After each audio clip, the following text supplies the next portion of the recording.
বিহাম, মহল্লায় তো মানুষের অভাব নাই। আমাদের যে মসজিদ, মহল্লার মানুষগুলা যদি আসতো তাহলে এই মসজিদে জায়গা হতো না। তো দেখো, ফজর নামাজের কথা বলি, 1-2 কাতার মানুষ হয়।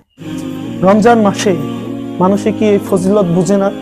এই সময় যে সব বেশি হয় সেটা কি মানুষ জানে না? মানুষের সামনে দাওয়াত পৌঁছাই দিতে হইব, নামাজের তাগিদ তাদের বুঝাইতে হইব, যেন বেশি বেশি তারা নামাজ পড়ে। নামাজ আমাদের উপরে ফরজ করা হয়েছে। আমরা এখানে দায়িত্বে আছি মসজিদের। মহল্লার মানুষগুলা নামাজ পড়বে না, তারা শুয়ে থাকবে, তারা ঘোরাফেরা করবে, চার দোকানে আড্ডা দিবে, সেটা তো চলবে না। আমাদের দাওয়াত দেওয়া দরকার। তুমি মসজিদটা তালা দিয়ে আসো, আমি দেখি মহল্লায় বের হই, তুমি আসতে থাকো। ভাই একটু দাঁড়ান, আপনাকে তো ভাই আজকে ফজরের নামাজে দেখলাম না। হুজুর সেহরি খাওয়ার পরে ভাল লাগে না, তাই হয়ে থাকি। আপনি কি চান আমি আপনাকে উত্তম একটা আমলের কথা বলি, যে আমল দ্বারা আপনার সমস্ত গুনাহ ঝরে পড়ে যাবে? হুজুর হুজুর কোন কোন এই কথাটা আগে কোন।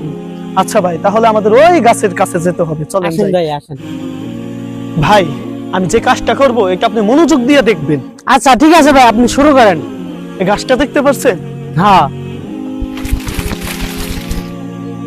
দেখছেন ভাই, গাছ থেকে আমি ঝাঁকি দেওয়ার কারণে কতগুলা পাতা পড়লো। অনেকগুলো পাতা পড়ছে। এই আমার সামান্য ঝাঁকিতে এই গাছ থেকে যেভাবে পাতাগুলি ঝরে পড়লো, কোনো বান্দা যদি নামাজ আদায় করে তাহলে তার গুনাহগুলি এভাবে ঝরে পড়ে যাবে।